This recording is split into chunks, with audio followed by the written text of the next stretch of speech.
ठीक है। high cost existing solutions may not be expensive than the limited compatibility.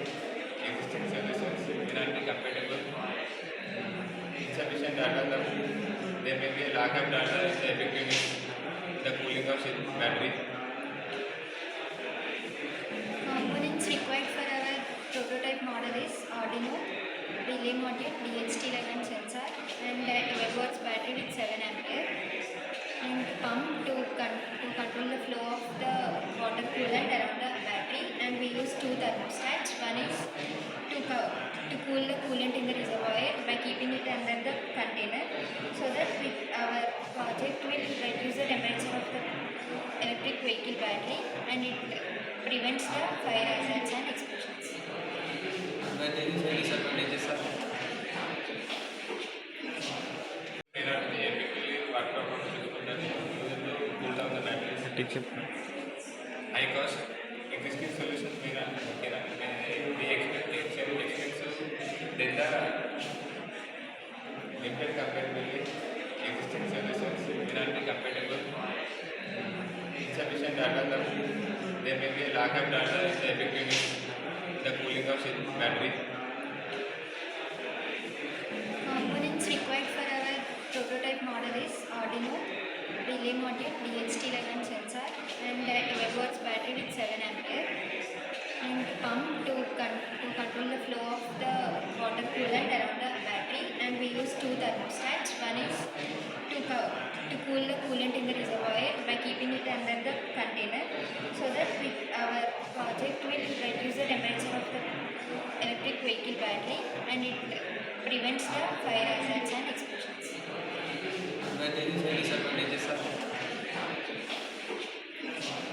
disadvantages are rate of overheating and reduces lifespan, improves safety, optimizes performance, increase reliability.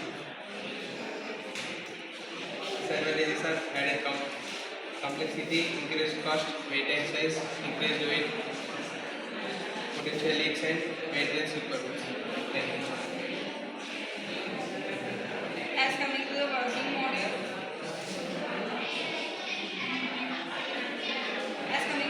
module, we have used the temperature DHT level sensor, as it senses the temperature of the battery. When it exceeds the battery, when it exceeds the temperature, then it automatically sends the information to the Arduino, and the Arduino sends the information to the pump, and it gets activated, and the pump will allow the liquid coolant to around the battery. And here we are using the liquid coolant as the water. Here we have an innovative idea, and this is known as Thermex. We have used a water cooling system which is circulated by a pump, and we have a container to store the liquid, that is coolant, and we have a Peltier module which cools the water, which is warmed by cooling the battery. And we have used an Arduino relay and a DHT11 temperature sensor which senses the temperature of the battery and says whether it is exceeding the maximum temperature or exceeding the maximum temperature. It is based on the temperatures.